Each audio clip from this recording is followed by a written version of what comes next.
paintings are yours and your sister's, and I am just the trustee for them.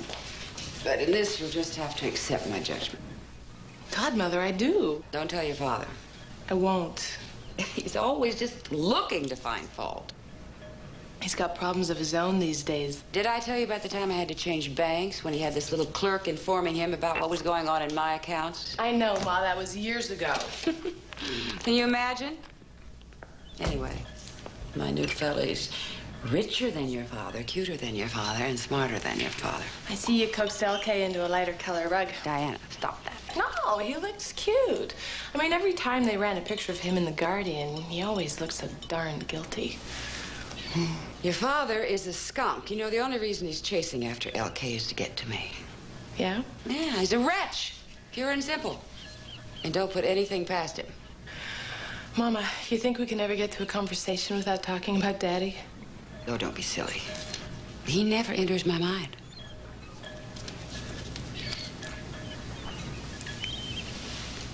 Nice to meet you. Ready to meet the editorial writers? Yeah. I think I've lined up a place to stay. You've got a place to stay. Oh, no, listen. At 15 rooms and maid service. Come on, keep out of your way. I like the company, for Pete's sake. It'll be great. Yeah, it'll be great. Now, with the editorial people, I usually open up with the dirtiest joke I know. Dad, that's your department. Listen, like our game plan. Stay the course.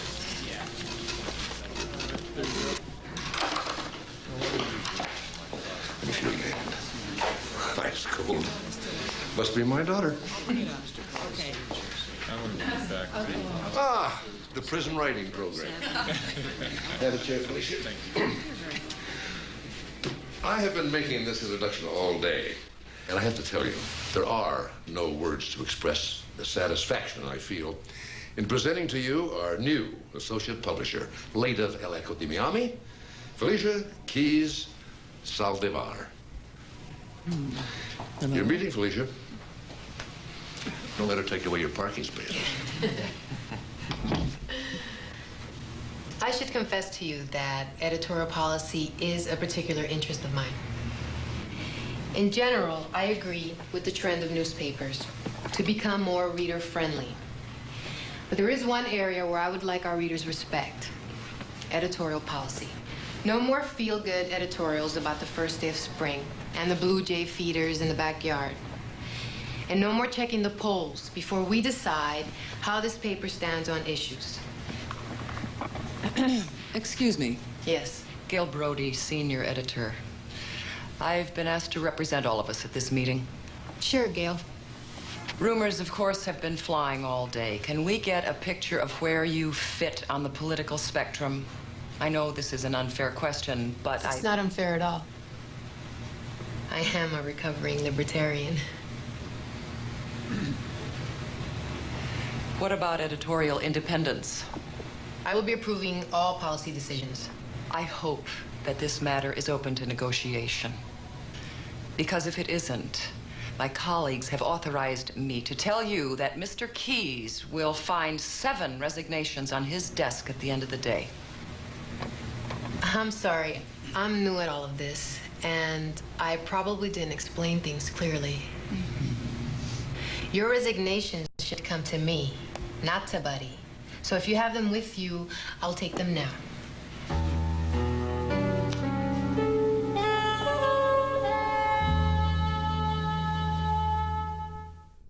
There's only one guy in this place ever worth getting stupid for. And you ran screaming from him like your hair was on fire. I ran screaming from him the day I realized I'd married a bigot who thought giving tennis lessons to teenagers was a cool way to make a living, who drinks too much, and who ends every serious conversation with, well, you can talk about progress all you want, but at least when our schools were segregated, somebody got a decent education. Ew, I know. You must run into him here all the time. He's playing right over there. Ew, Carson. You tiger. Ooh, you know the best. Okay.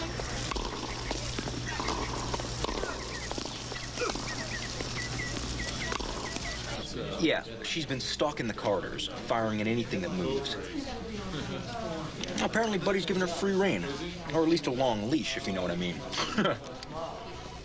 Hey, she's just walked into the city room. You should see this reaction. Angel of death, I swear. I do not have a problem with women in authority. My problem is with Gidget in authority. Listen, apparently it tolls for me. Hang on, okay? I make a perfectly good living at the dog track. I don't need this job. Are you free for dinner later this week? We'd like to talk about your future at the Guardian. Dinner? How about Saturday, 6:30? You know where Buddy lives? I'm a reporter. Let me find out. It's been a real pleasure meeting y'all. Nice to meet you. Same here, son. Okay, go slow, Randy. Careful. Don't worry. I'll be right out, huh? I'm so excited.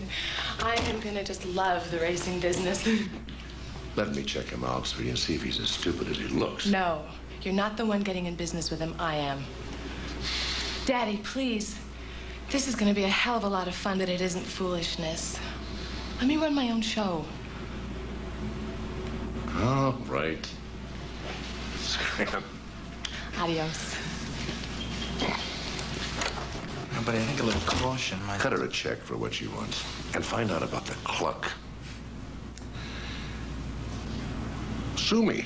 I care about her. We all care about her, buddy. Look competitive, Shug. This is strange. Okay, start the car. I won't make you pretend to drive. Sorry. It looks unbelievably fakey, sweetie. No, Caroline, I told you this afternoon. You agreed to it. There would be no sound. I did not agree to any such thing. Listen, just pictures, and Buddy and the entire family will be fully cooperative. You told me he'd field questions. I wouldn't have schlepped out here for a photo op. Look, do you want Buddy or not? Where is he? He's inside. I'll get him. Thank you. But I'm sorry if there was a misunderstanding. Happy birthday! Oh. Go for it. Oh, he's a beauty. Well, he's not such a great color, but I thought he had sort of a personality in his expression. Well, he does look a little like Gerald Ford. Did you get him at the Snake Ranch? Yeah, he's probably a descendant of some little trooper who did 8 shows a day for you. Are you keeping birds over there? How did you work out the nerve to catch him? When I got there, I swear I heard all these birds. What do you mean nerve? He's just a little old jitterbug. This is a coral, honey. No, Dad, a coral's poisonous. That's a coral. It's a very thoughtful gift.